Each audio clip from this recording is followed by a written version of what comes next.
The gala night sabotage. The hidden CEO is the invisible wife. Attention! What is the ultimate betrayal? The one that leaves you breathless with your soul frozen? Imagine this. A powerful husband secretly deletes his wife from the guest list of the most important gala of his career. The night where fortunes and reputations hang in the balance. And he doesn't just delete her, he replaces her with his mistress.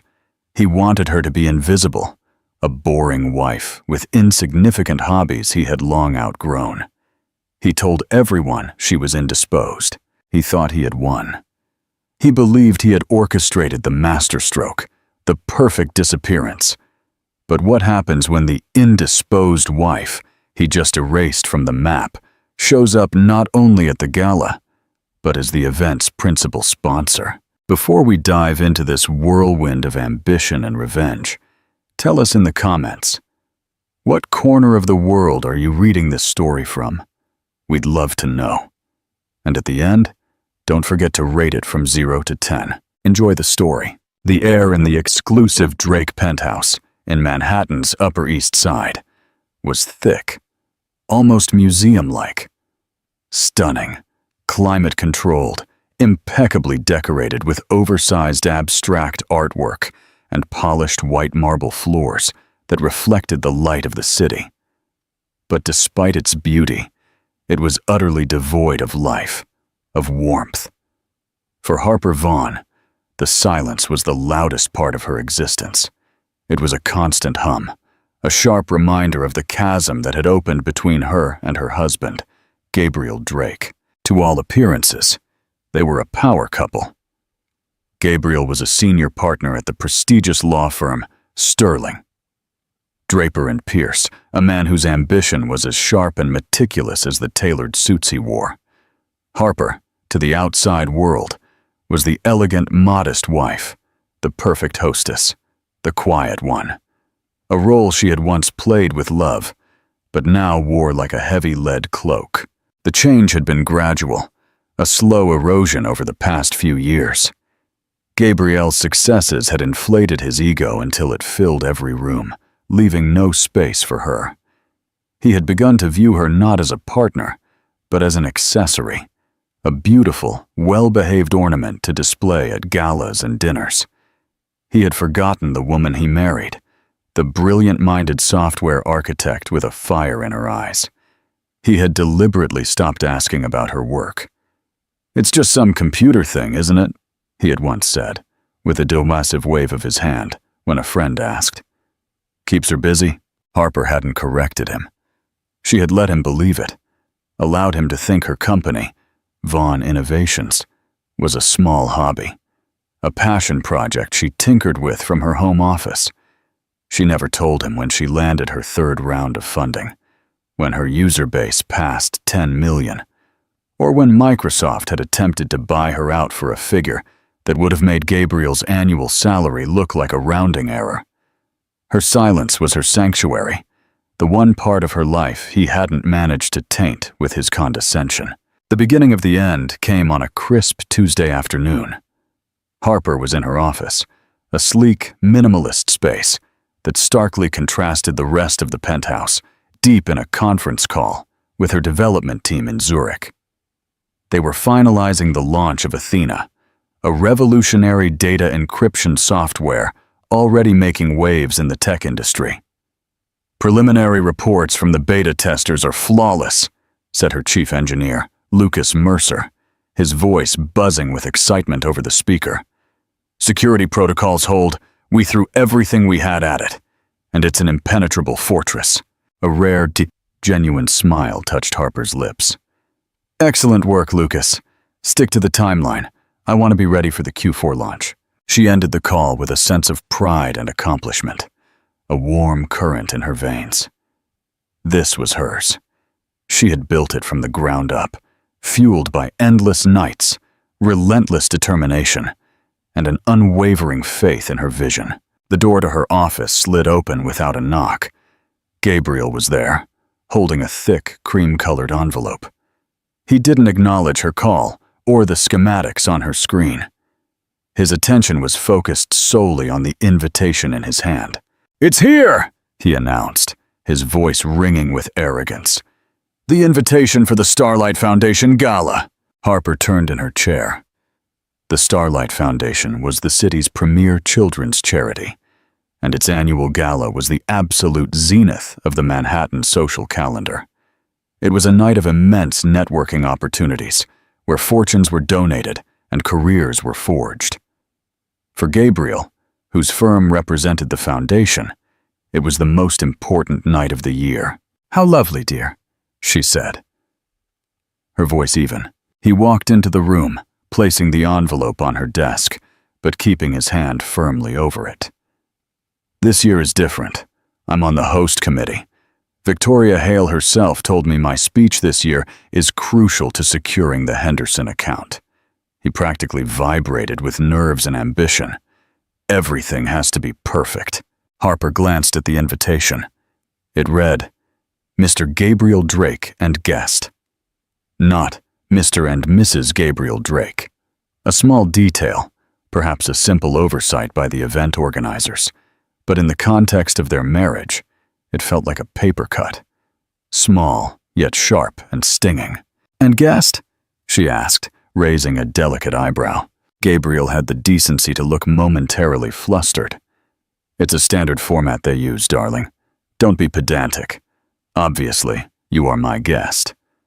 He said the word guest as if he were bestowing a great honor, as if she were a stranger he was magnanimously agreeing to escort. He didn't see the flicker of pain in her eyes, or if he did, he chose to ignore it. He was too busy looking at his reflection in the dark glass of her monitor. "I'll need you to wear the sapphire dress," he continued, already planning the night as if it were a military campaign. "The one we bought in Milan. And please have your hair professionally done. No tight buns. Something soft, accessible." "Accessible?" Harper repeated, the word tasting like ash in her mouth. "Yes. And darling," he added, his tone shifting to one of strained patience. "When we are there, perhaps you could socialize less, or at least stick with the other wives. Last year, you wandered into that terribly boring conversation about, what was it? Algorithmic ethics, with that tech billionaire. It was terribly off-putting. People don't want to talk business at these things." The man he referred to, a Silicon Valley titan, had sought her out after hearing whispers about her work.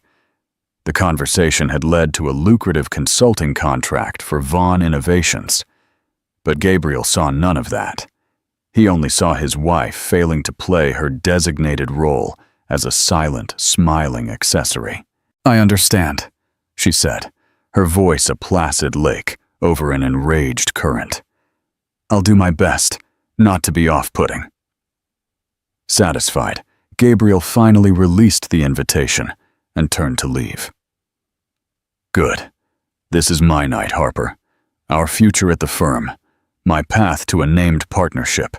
It all hinges on this. I can't afford any distractions." As the door slid shut, Harper remained staring at the invitation. Mr. Gabriel Drake and guest. A guest in her own life, an accessory to his. The warmth of her successful call with Lucas had vanished, replaced by a familiar, chilling cold. She looked into the monitor's reflection, past Gabriel's fleeting image, and saw herself. She saw the exhaustion in her eyes, but beneath it, a glimmer of the fire he thought he had extinguished. He had called the night his night. He had said he couldn't afford distractions. He has no idea, she thought, a grim sense of resolution beginning to form, how big a distraction I can be. The gilded cage had become a prison, and she was finally ready to find the key. She just didn't realize Gabriel was about to hand it to her himself. Gabriel Drake felt a surge of triumphant power as he walked the hallowed halls of Sterling, Draper and Pierce, located in a majestic building on Park Avenue. The rich mahogany walls, adorned with portraits of severe-faced founders, seemed to approve of him. He was a man on the rise, and the Starlight Gala was going to be his coronation. But a nagging disquiet gnawed at the edges of his confidence. Harper. She was becoming unpredictable. Her stillness, which he once mistook for obedience, now felt like a form of judgment. The way she looked at him across the dinner table, her eyes unreadable, gave him the creeps. He hated not being able to decipher her, that a part of her remained stubbornly her own. And her hobby, Vaughn Innovations, was a constant low-grade source of irritation. He didn't understand it, so he dismissed it. It was easier than admitting his wife might be brilliant in a field he couldn't grasp. His disquiet crystallized into a plan during a lunch meeting 2 weeks before the gala. The meeting was with Scarlett Lawson. Scarlett was a junior associate at the firm, but she moved with the predatory grace of a panther. She had sharp, intelligent eyes, a biting wit, and an ambition that rivaled Gabriel's. She had ostensibly joined him as his mentee, but the dynamic was far more charged. She flattered his ego, hung on his every word, and made him feel like the industry titan he so desperately wanted to be. She was everything he thought he wanted: ambitious, focused on his world, and completely indifferent to anything outside of it. They were sitting at the Capitol Grill, a steakhouse where deals were closed over $100 sirloins. "Victoria Hale was singing your praises at the partners' meeting this morning," Scarlett said, leaning forward, her voice a soft purr. "She said the Henderson account is practically yours if the gala goes well." "It will," Gabriel said, adjusting his tie. "It just leaves the matter of the guest list." Scarlett took a delicate sip of her wine. "Oh, is there a problem?" Gabriel hesitated, feigning nonchalance. "Harper. She hasn't been herself lately, very wrapped up in her little projects. I worry she'll be a distraction. You know how she can be. Talking about things no one understands. It's not the right image." Scarlett's expression was a masterpiece of calculated sympathy. "It must be so difficult for you, Gabriel, to be on the cusp of something so great and have to worry about your partner reflecting the right image. Image is everything in our world." She paused, letting the implication hang in the air. The invitation said "and guest," didn't it? That's quite flexible. A dark, treacherous seed of an idea began to sprout in Gabriel's mind. He could simply uninvite her. But the fallout, the questions, the sheer domestic unpleasantness of it was a deterrent. "It would be complicated," he said, testing the waters. Scarlett's smile was sharp. "Complications can be managed. Discretion is a lawyer's best tool, after all." She leaned closer, her expensive, intoxicating scent filling his senses. "Who's the gala coordinator? Melissa from the foundation, isn't it? She's friends with my sister. A single phone call. A plausible reason. A sudden illness, perhaps. An unmissable prior engagement she simply forgot. It would be a shame for her to feel pressured to attend if she wasn't feeling well," Scarlett continued smoothly. "It would be a kindness, really. You'd be saving her a night she clearly wouldn't enjoy." She was a master at redefining betrayal as consideration. She gave him not only a plan, but a justification. He wouldn't be a villain. He would be a thoughtful husband. The idea took root and grew its thorny vines around his ambition. The vision of the gala solidified in his mind. Him on the podium, powerful and eloquent. Scarlett at his table, looking at him with undisguised admiration. And Harper? Harper would be home, out of sight and out of mind. Tending to whatever it was she did. The next day, Gabriel made the call. He waited until Harper had left for a rare meeting outside the office. She hadn't bothered to explain it. He closed the door to his study, his heart pounding in his chest. A strange mix of guilt and exhilarating freedom coursed through him. He dialed the number for the Starlight Foundation events office. "Could I speak to the coordinator?" Gabriel Drake calling. A moment later, The coordinator's cheerful voice answered the line. "Gabriel, so good to hear from you. We're all so excited about the gala. Your support has been incredible." "Of course, happy to help," he said, his voice smooth as silk. "Listen, I'm calling about a small, rather delicate matter regarding the guest list. It seems there's been a slight miscommunication on my part. My wife, Harper, unfortunately, won't be able to attend." "Oh no, is everything all right?" He let out a perfectly crafted sigh. She's been terribly run down lately, overexerting herself with a personal project. I've been urging her to take it easy, and she's finally agreed. She feels dreadful about it, of course, but her health must come first. Send her deepest apologies. "Oh, poor thing." "Of course, we completely understand," the coordinator said, her voice dripping sympathy. "Please send her our best wishes. So the ticket will just be for you then? Or will you be bringing a guest instead?" This was the moment, the final twist of the screw. "Actually, yes," he said, as if the idea had just occurred to him. "One of my junior associates, Scarlett Lawson, has been instrumental in preparing the report for the Henderson account. It would be an invaluable experience for her. Would it be possible to switch the name on the place card to hers?" "No problem at all, Gabriel. Consider it done. We'll have a place card for Ms. Scarlett Lawson at your table." "Thank you. You're a lifesaver. I appreciate your discretion." "Of course." He hung up the phone, a wave of relief washing over him. It was done. It had been so easy. He had surgically removed Harper from his big night. He stood up and walked to the window, looking out at the city that felt like it was finally his. He felt no remorse, only a cold, clean sense of efficiency. He had identified a problem, an unpredictable variable, and he had eliminated it.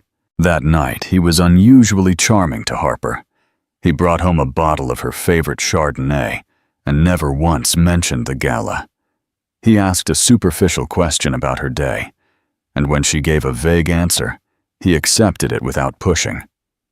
He was playing the part of the loving husband, one last deceptive performance before the curtain rose on his solo act. He watched her across the table, this woman who was now a stranger to him. She was quiet, her thoughts hidden behind a serene facade. He mistook her silence for ignorance. He mistook her composure for passivity. He believed, with the full force of his arrogant heart, that she had no idea what was coming. He was convinced he held all the cards, oblivious to the fact that Harper was not only playing a different game. She owned the entire casino. The weeks leading up to the gala were a masterclass in domestic theater. Gabriel was solicitous as and attentive in a way he hadn't been in years, an act of conjugal bliss designed to mask his betrayal. He spoke of the gala with an air of detached importance, never directly mentioning her attendance. He talked about his speech, the seating plan, the importance of the Henderson account, all while carefully avoiding the one topic that should have been central, what she would do that night. Harper, for her part, played her role with unnerving perfection. She listened patiently, offered vague pleasantries, and never, ever asked the obvious question. "What time should we leave?" Her silence was a mirror reflecting his deception, but he was too blinded by his own reflection to see it. He believed he was getting away with it. The discovery, when it came, was not a dramatic confrontation. There were no shouts, no tearful accusations. It was silent, digital, and devastatingly precise. Harper was in her office 1 week before the event, preparing for a quarterly board meeting of Vaughn Innovations. Her company had grown far beyond a hobby. It was now a quiet giant in the tech world, with a board of directors composed of some of the sharpest minds in finance and technology. One of them was Chase Donovan, a semi-retired venture capitalist in his late 60s, a man with a legendary reputation for spotting talent and a deep belief in ethical business practices. He had been one of Harper's earliest and most ardent backers. She was reviewing the Foundation's public donor information for her own philanthropic planning when she decided to check the gala website. They often posted a list of the host committee and key attendees to generate buzz.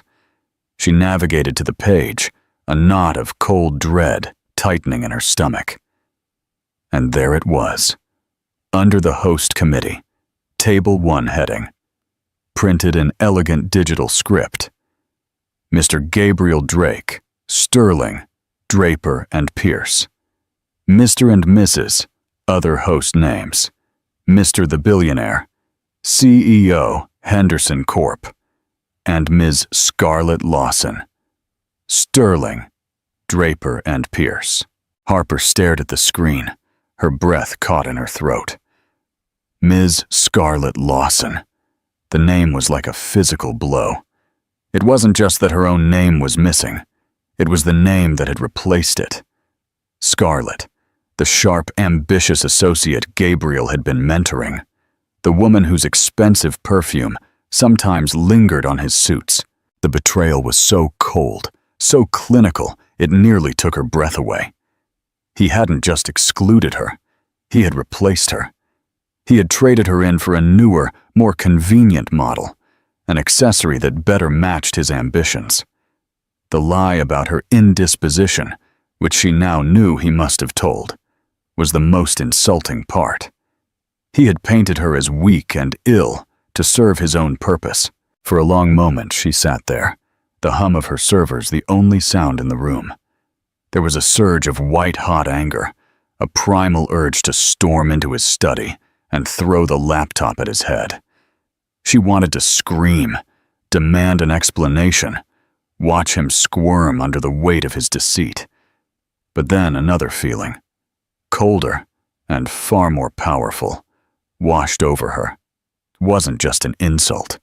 It was a declaration. He had declared her worthless to him. He had declared their marriage a sham. He had declared her an obstacle to be eliminated.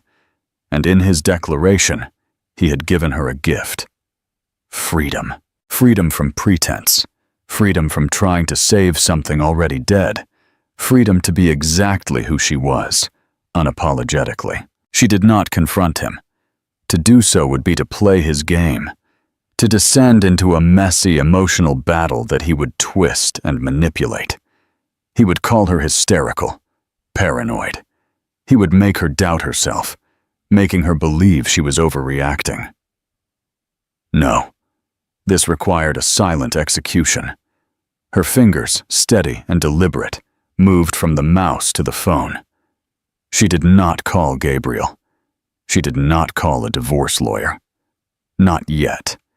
She called Lucas Mercer, her brilliant chief engineer and trusted right-hand man. "Lucas," she said, her voice devoid of emotion, "cancel my appointments for the rest of the week. Tell Chase Donovan it's about the Starlight Foundation." There was a pause on the other end. Lucas was shrewd. He knew her tone.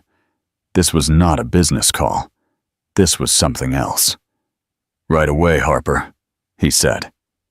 No questions asked. As she waited for the call to connect, Harper opened a new file on her computer.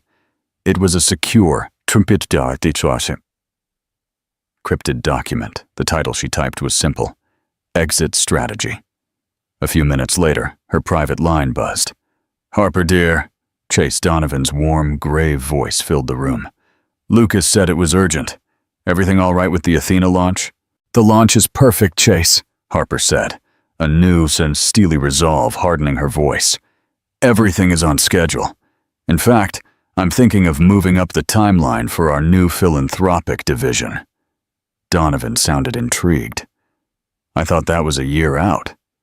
"Plans change," Harper said, her eyes returning to the guest list on her screen. "I've just been made aware of a charity that I believe aligns perfectly with Vaughn Innovation's values, the Starlight Foundation." "An excellent organization," Donovan agreed. "Blue chip, a little stuffy for my taste, but they do good work with the children." "Indeed," Harper said. "Their annual gala is next week. I understand they are still looking for a primary sponsor for the event. The star sponsor, I believe they call it. The one with maximum visibility.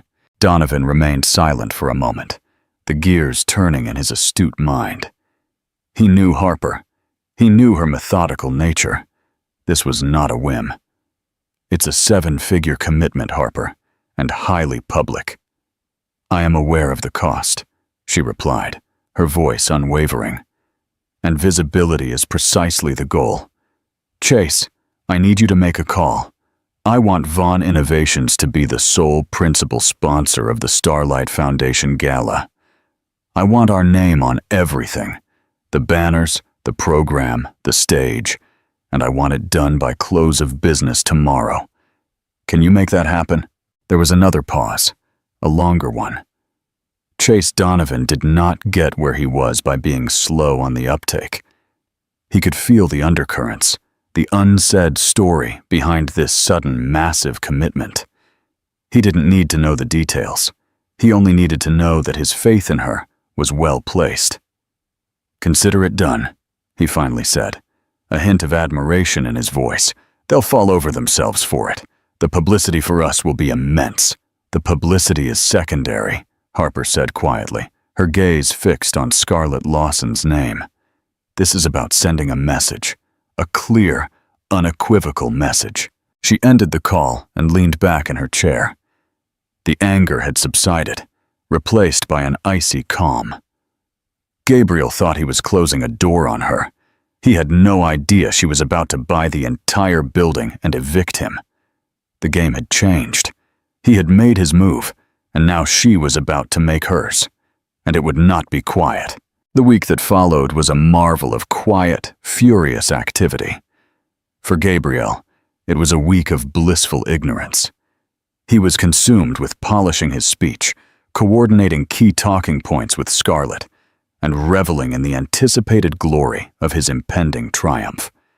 He viewed Harper's quiet demeanor as submission, her long hours in her office as her retreat into her irrelevant world. He felt smug, secure, and completely in control. For Harper, it was a week of strategic warfare, waged not with shouts and tears, but with emails, conference calls, and the quiet, immense power of her wealth. She was not a scorned woman. She was a CEO executing a hostile takeover of her own narrative. Her first move, after securing the main sponsorship through Chase Donovan, was to call the Starlight Foundation coordinator. She did not mention Gabriel. She introduced herself as the CEO of Vaughn Innovations, the gala's new star sponsor. Ms. Vaughn, this is... the astonished, euphoric coordinator said. I'm speechless. Your generosity is simply overwhelming. Mr. Donovan explained that you wished for us to proceed with maximum discretion until the night of the gala. That is correct, Harper said, her voice cool and professional. My company values privacy. We prefer our work to speak for itself. However, I will be attending. I will, of course, require a seat. Of course, absolutely. We have you at the head table. Naturally. The coordinator shuffled her seating plan. Oh, it appears there's a slight issue. Table 1 is the host committee table, headlined by Gabriel Drake of Sterling, Draper & Pierce. He has a full guest list. Harper let the silence sit for a beat. I am sure Mir Drake, whose firm does so much work for the foundation, will be more than happy to accommodate the event's principal sponsor. Please add a seat for me at that table. I'm sure you can manage it. Her tone was polite, but left no room for negotiation. Yes, of course, Ms. Vaughn. Right away. One more thing, Harper added. Under no circumstances are you to inform Mr. Drake of this change, nor of my company's sponsorship. Let's keep it under wraps until the night. A little drama for the big reveal, don't you think? Imagining the moment a mysterious benefactor would be unveiled, the coordinator gleefully agreed. A marvelous idea, Ms. Vaughn. It will be the talk of the city. Next, Harper focused on her appearance. Gabriel wanted her to be soft and accessible. He had requested the Milan sapphire dress. Harper sold the dress online that same afternoon. Then she called a private couture house, a woman known for creating gowns that were less garments and more works of art. Armor for the modern woman. "I need something for a gala," Harper explained during a video call. The designer's sleek Parisian studio was in the background. "The theme is starlight. I am not a guest. I am the main event. I want to look like I own the stars, not just admire them." The designer's eyes lit up with creative fire. They settled on a midnight black silk design, custom woven with fine, platinum-like threads that would catch the light like a constellation. It would be sleeveless, with a sharp architectural neckline that conveyed power, not docility. It was a dress that demanded attention, a dress that did not ask permission. To accompany it, she commissioned a striking necklace and earrings, not of soft diamonds, but of raw, uncut sapphires set in modern, jagged platinum. Beautiful, but with a hint of danger. While her public armor was being forged, Harper worked on her business. She called a special meeting with her PR marketing team. "Project Athena launches in Q4, she told them, her voice ringing with authority. "But I want the pre-launch buzz to begin next week, specifically on the night of the Starlight Gala. I want a coordinated press release sent to all major tech and business journals precisely at 9 p.m. that night. The release will announce Vaughn Innovations as the star sponsor, and also announce Athena's revolutionary capabilities. I want our stock price to be the second biggest story of the night." Her team, sensing the shift in their normally reserved CEO, rushed to comply, a current of excitement coursing through them. Finally, she prepared herself. This was not just about humiliating Gabriel. That was a byproduct, satisfying, but not the final goal. The goal was her liberation. It was about drawing a line in the sand so deep and clear that he could never cross it again. It was about reclaiming her identity, not as Mrs. Gabriel Drake, but as Harper Vaughn, founder and CEO of a company she had built from nothing. The night of the gala, the penthouse was calm and silent. Gabriel was in their master suite, whistling as he put on his tuxedo. He felt like a king surveying his domain. He had planned his moves perfectly. Harper was in the guest wing, an area of the apartment he hadn't entered in months. Her gown was laid out on the bed, the dark fabric seeming to absorb the room's light. Her jewels sparkled on the nightstand like captured starlight.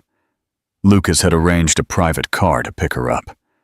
She would arrive not with the throng of guests, but at the precise moment of the sponsor reveal. At 7 o'clock, Gabriel knocked on her bedroom door, where he assumed she was.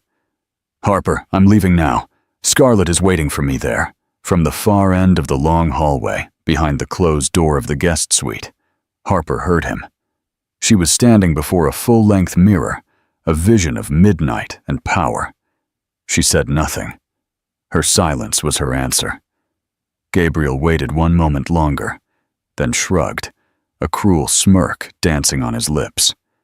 "All right then, have a quiet night in," he said, his voice dripping with false sympathy. He turned and walked out the door, jingling his car keys, leaving his quiet, modest wife behind. He felt a pang of something, but crushed it. It was the price of ambition, he told himself. Harper watched from her window as his car pulled away from the curb, a sleek silver bullet disappearing into the city's bright chaos. She took a deep, steady breath. She wasn't being left behind. She was being freed. The architect had drawn the blueprints. The trap was set. Now, all she had to do was make her entrance. The grand ballroom of the Plaza Hotel, in the heart of Manhattan's financial district, was a symphony of opulence. Crystal chandeliers, each the size of a small car, cast a dazzling fractured light over a sea of tuxedos and designer gowns. The air buzzed with the clinking of champagne glasses, hushed gossip, and the powerful, confident laughter of the New York elite. Gabriel Drake moved through the crowd like a conquering hero, the stunning Scarlett Lawson on his arm. He felt invincible. Her dress was a vibrant crimson, a marked and deliberate contrast to the soft look he had demanded of Harper. It was a statement, and her presence signaled his new direction. "You really outdid yourself, Gabriel," said Victoria Hale, the firm's senior partner, patting his back. "A full table. Henderson is here. The night is already a success." "We aim to please, Victoria," Gabriel replied smoothly, squeezing Scarlett's hand. "We're just getting started." He sat down at the head table, right in the center, a king presiding over court. He scanned the room, a deep sense of satisfaction settling in his chest. Everything was perfect. Every person was in their place. Across the table, the billionaire CEO whose account he was courting gave him a cordial nod. Scarlett whispered something amusing to another partner's wife. There was no sign of Harper, no awkward questions, no prying glances. He had achieved a clean cut. The night unfolded exactly as he had envisioned. Dinner was exquisite. The wine flowed freely, and the preliminary speeches were brief and witty. Gabriel felt the warm glow of success and several glasses of champagne. He leaned into Scarlett, his voice a low murmur. "See? What did I tell you?" "Impeccable," she whispered, her eyes shining. "No distractions, just you." Finally, the moment arrived. The lights dimmed slightly, and the president of the Starlight Foundation took the stage. "Good evening, ladies and gentlemen, and welcome," he began, his voice resonating through the ballroom. "On behalf of the children, we thank you for your incredible generosity tonight. We have raised a record amount, and it is thanks to every single one of you." A round of polite applause swept the room. "But every year," the president continued, his tone turning more dramatic, "there is one donor whose contribution transcends generosity, a partner who becomes the very bedrock of this event, our star sponsor." Gabriel straightened, a self-satisfied smirk on his face.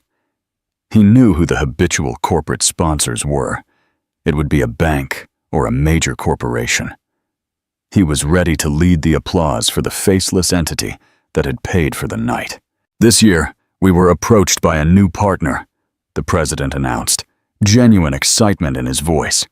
"A true visionary, a quiet force in an industry that is all noise. A leader who built an empire not on who they know, but on what they can create." A murmur went through the crowd. This was not the usual script. Gabriel glanced at Scarlett, a flicker of confusion in her eyes. Scarlett shrugged, equally perplexed. "This company and its founder represent the future," the president boomed. "They represent innovation, integrity, and the brilliant, unstoppable power of a single revolutionary idea. Their work in data encryption is changing the world, securing a safer future for the very children we seek to protect." Gabriel felt a strange, cold shiver run down his neck. Data encryption, revolutionary idea. The words sounded vaguely, horribly familiar. He looked around the room, expecting to see some known tech CEO step forward. "It is my deep honor," the president declared, his voice reaching a crescendo, "to announce this year's star sponsor, a company that has truly illuminated our night, Vaughn Innovations." The name hit Gabriel like a physical force. Vaughn Innovations, Harper's hobby, her little project. He felt the blood drain from his face. It couldn't be. It was a coincidence. Some other Vaughn. But the president wasn't finished.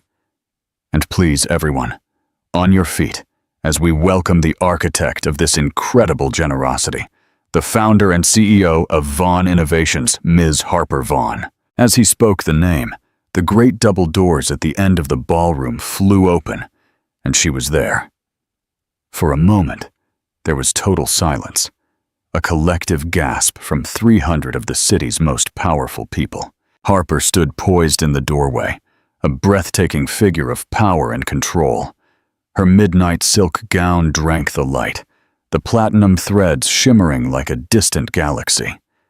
The raw sapphires at her throat were not delicate jewels. They were shards of the night sky, bold and defiant.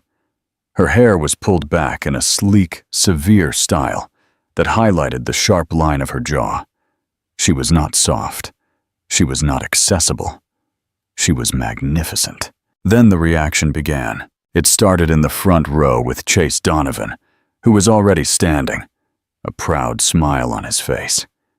Then others, recognizing the name from emerging tech articles, or simply stunned by the pure drama of the moment, rose to their feet. The applause started scattered at first, then built into a deafening, rolling wave of sound. One by one, table by table, the entire room stood. They were not just applauding a donor, they were witnessing an arrival. Gabriel remained frozen in his chair, a statue of pure shock. His champagne glass was still in his hand. He stared, his mind unable to process what his eyes were seeing. This was not his wife. This was not the quiet, modest woman he had left at home.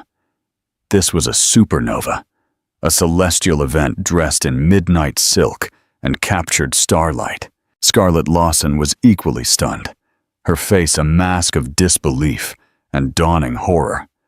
Her crimson dress, which moments before seemed so bold and vibrant, now looked gaudy and cheap next to Harper's celestial elegance. She looked from Harper to Gabriel and saw the color drain completely from his face. She had hitched her wagon to a falling star. Harper's eyes scanned the standing crowd, her expression calm and regal. She gave a small, dignified nod of thanks, and then her gaze moved deliberately, slowly, across the room until it landed on table 1. It slid past the stunned faces of partners and patrons, and finally settled on Gabriel. She did not smile. She did not glare. Her look was one of cold, detached evaluation. It was the look a CEO reserves for a redundant employee, a look that said, "You are irrelevant." As the applause thundered around them, Harper began to walk. She did not rush.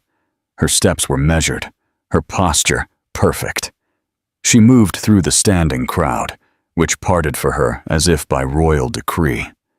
Her destination was clear: the empty seat at the head table, the seat the coordinator had, as instructed, squeezed between Victoria Hale and Gabriel. The seat that now undeniably belonged to her. The sound hit Gabriel first. It wasn't just applause, it was a physical force, a concussive wave of sound that seemed to push him down into his velvet-covered chair. 300 of the city's most influential figures were standing. Their faces were turned towards the double doors at the back of the ballroom. Towards her.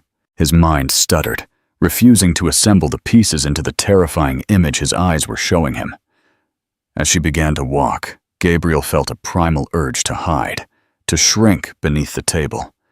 Every step she took toward him was a drumbeat, marking the seconds of his own execution. The faces she passed, people he had spent years trying to impress, turned to her with awe, their expressions a mix of shock and profound admiration.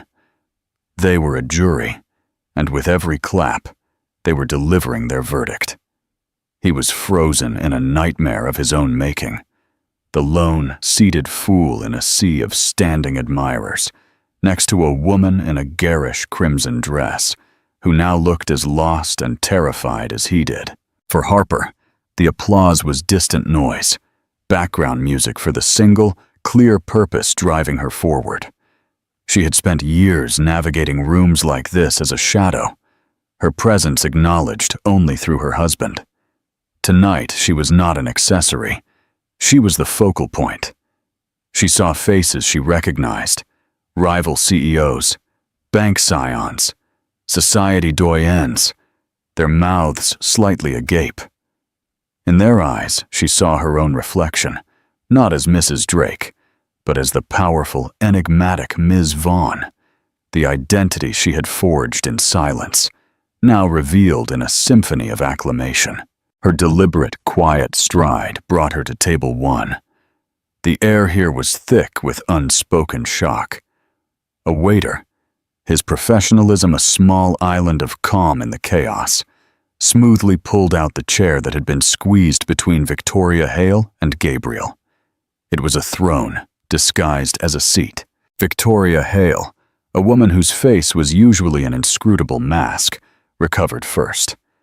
The flash of anger in her eyes at being so utterly blindsided was quickly replaced by the shrewd calculation of a master strategist.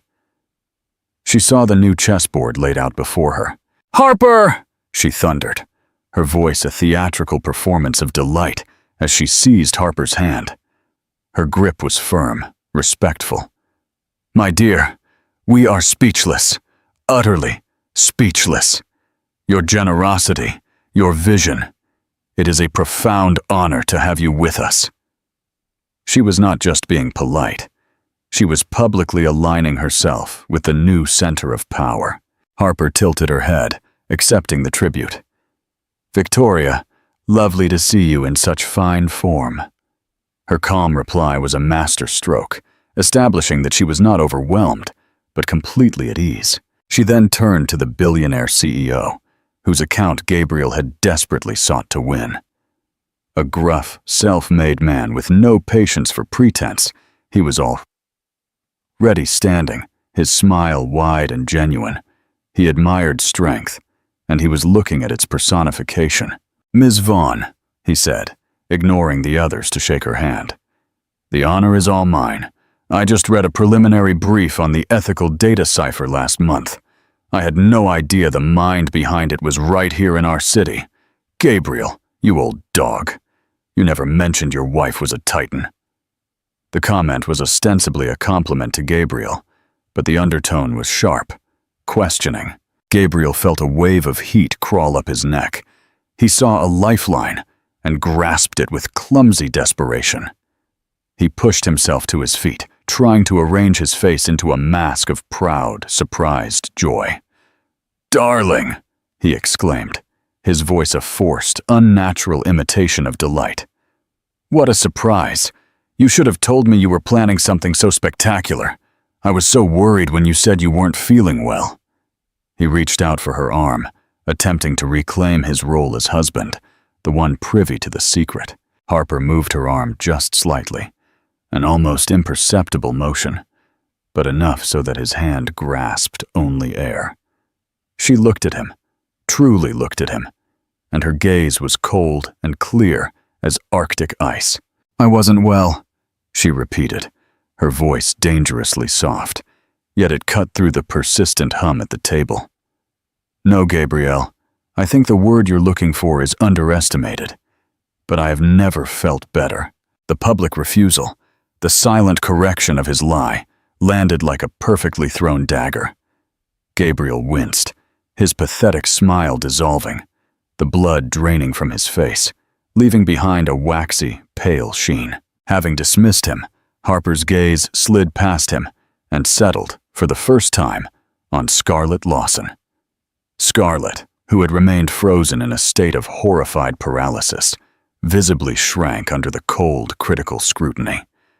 It was not a look of anger or jealousy. It was a look of complete indifference, the kind you reserve for a piece of lint on an otherwise perfect garment. Harper did not raise her voice. She didn't need to. She made an almost imperceptible gesture to a passing head waiter. "Excuse me," she said, her tone one of polite concern. "I believe there has been a seating error.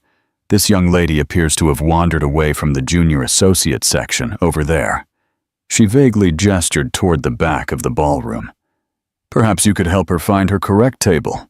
The humiliation was absolute, a masterpiece of public execution. She hadn't called Scarlett a homewrecker or an intriguer. She had done something far worse. She had rendered her completely and utterly insignificant, a lost intern, a non-entity. Scarlett's face, already flushed, turned a blotchy, fiery red. Her eyes darted toward Gabriel, pleading with him to say something, to defend her, to do anything. But Gabriel was a hollowed-out man, unable to defend himself, let alone her. He merely stared at his plate, his world collapsing inward. With a muffled sob, Scarlett grabbed her ridiculously small and expensive clutch, her hands shaking. She shoved her chair back with such violence it almost toppled over. Without a single word, she turned and fled, weaving her way between the tables in a walk of pure shame. The whispers and pointed glances of the city's elite followed her like vultures. Gabriel watched her go, another pillar of his fantasy world turning to sand. And at that precise moment, as if orchestrated by a vengeful god of timing, a new sound filled the room. It started as a few isolated vibrations, then spread, a digital wave washing over the ballroom. It was the synchronized buzzing and chiming of hundreds of smartphones receiving a notification. At precisely 9 p.m., Harper's pre-scheduled press release had been published. Victoria Hale, ever the professional, discreetly pulled out her phone from her pocket. Her eyes scanned the screen, and her jaw tightened. She read the Wall Street Journal headline. Secret CEO of Vaughn Innovations, Harper Vaughn, revealed in seven-figure philanthropic coup, announces revolutionary Athena cipher suite. The story was not just about the gala. It was about a massive corporate move, a disruptor in the tech world. Victoria looked at the stock futures for Vaughn Innovations, which were already climbing in after-hours trading. She looked at Harper, who was calmly sipping her water, a portrait of serene control. And then she looked at the pathetic, sweating man next to her, her partner, who had not only hidden this immense asset from the firm, but had actively sought to discard her in favor of a junior associate on the most important night of the year. The sheer, monumental stupidity of it was breathtaking. Victoria leaned in toward Gabriel, her voice no longer thundering, but a low, lethal hiss, far more terrifying. Gabriel, my office, tomorrow morning, 7 o'clock sharp. She paused, letting the dread build. Don't bother bringing a brief. Just bring your resignation. Before Gabriel could process the words that had just ended his career, the president was back on the podium, his face beaming. And now, he announced gleefully, we would like to invite our star sponsor, the brilliant Ms. Harper Vaughn, to say a few words. The spotlight swung again, illuminating Harper as she rose. The applause was even louder this time, deafening and prolonged. She passed her husband without a glance, her gown shimmering as she ascended the few steps to the stage. She was no longer just a donor. She was a visionary, a leader, the undisputed star of the night. She reached the podium, and the room fell silent. She looked out over the sea of faces, her gaze level and confident. Good evening, she began, her voice steady and resonant. They say starlight is a message from the past, a glimmer of something that burned brightly for millions of years, even though we are just noticing its light. In my world, in technology, we don't look at the past. We build the future. We build foundations that are strong enough to hold the grandest structures. We create fortresses to protect what is most precious. She paused, her eyes scanning the room before briefly, meaningfully, resting on the wreck at table 1. Sometimes the most revolutionary potential lies hidden, overlooked, or simply underestimated. But true value, like a star, cannot be hidden forever. Eventually, its light reaches you. My company, Vaughn Innovations, is honored to support the Starlight Foundation, which does the vital work of ensuring the potential within every child is seen, nurtured, and given the chance to shine. Thank you. It was brief. It was elegant. And, for Gabriel, every word was a perfectly aimed shot. She had spoken of building fortresses, of hidden value, of the folly of neglecting true potential. She had delivered his eulogy without ever speaking his name. The standing ovation that followed was explosive. Gabriel remained seated, a ghost at the feast. The whispers and pointed glances were now unbearable. He couldn't breathe. He pushed himself to his feet, his movements clumsy and uncoordinated. He turned his back on the stage, where his wife was being celebrated, and began his walk of shame. No one tried to stop him. No one seemed to notice him at all. He stumbled out of the grand ballroom, the golden light and the sound of her triumph spilling out behind him, before the heavy doors closed, plunging him into the quiet, indifferent corridor. He was alone. The silence that greeted him was 1,000 times louder than the applause. He had wanted to erase her, but in the end, he had only managed to erase himself. Gabriel thought he was playing chess, but Harper owned the entire chessboard. Interaction and calls. What an ending! Harper's quiet, powerful move is the ultimate lesson. The best response to being silenced is to become the one holding the microphone. If you enjoyed this story of icy justice set in glittering Manhattan, do me a favor. Hit that like button. Share this story with a friend who needs a reminder not to underestimate anyone. And subscribe for more stories where the underestimated always have the last laugh. And now I must ask, what do you think Victoria Hale truly said to Gabriel in that 7 a.m. meeting? Leave your best theories in the comments below. P.S. Did you enjoy the Manhattan setting? What other major international city would you like us to use for the next corporate revenge story? Tell me below. Thank you for reading, and until next time.